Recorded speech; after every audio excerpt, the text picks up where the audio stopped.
Centripetal force is a force of an object directed to the center of a circular path that keeps the object on the path. Its value is based on the three factors: the value of the object as it follows the circular path, the object distance from the center of the path, the mass of the object. And example, merry-go-round is a perfect of how a force is used to keep an object moving in a circular path.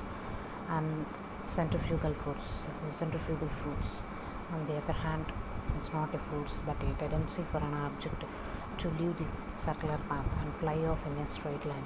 Sometimes people mistaken to say centrifugal force when they mean centripetal force, and the velocity of the object is constant and the perpendicular to a line is running from the object to the center of the circle is called the tangential force, and it is a diagram representation of a centripetal force. And V is nothing but a tangential force, and R is represented by the radius of the force. And we know that the mass of the object is the distance from the center, and tangential force F equals to mv square by R.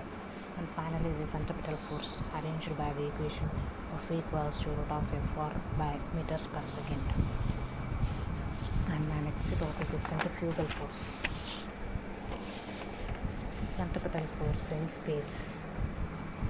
And one of the uses of centripetal force is calculated the Earth orbit of a satellite. This has been used by the scientists for decades in the space program. The idea of an Earth orbit is to keep the object and moving at a fixed tangential velocity, so that the force of gravity and distance from the Earth and equals to the centripetal force needed to keep it in orbit. We need the formula for the Earth gravitational force acting on the satellite, and Fg equals to 3.986 into 10 power 14 meters per second, and m is the mass in kgs, r is the radius in meters, and equals to the centripetal force 3.986 into 10 power 14 meter by r square equals to mv square by r. 3.986 into 10 power 14 by r equals to v square. V equals to 1.996 into 10 power 7 by root r.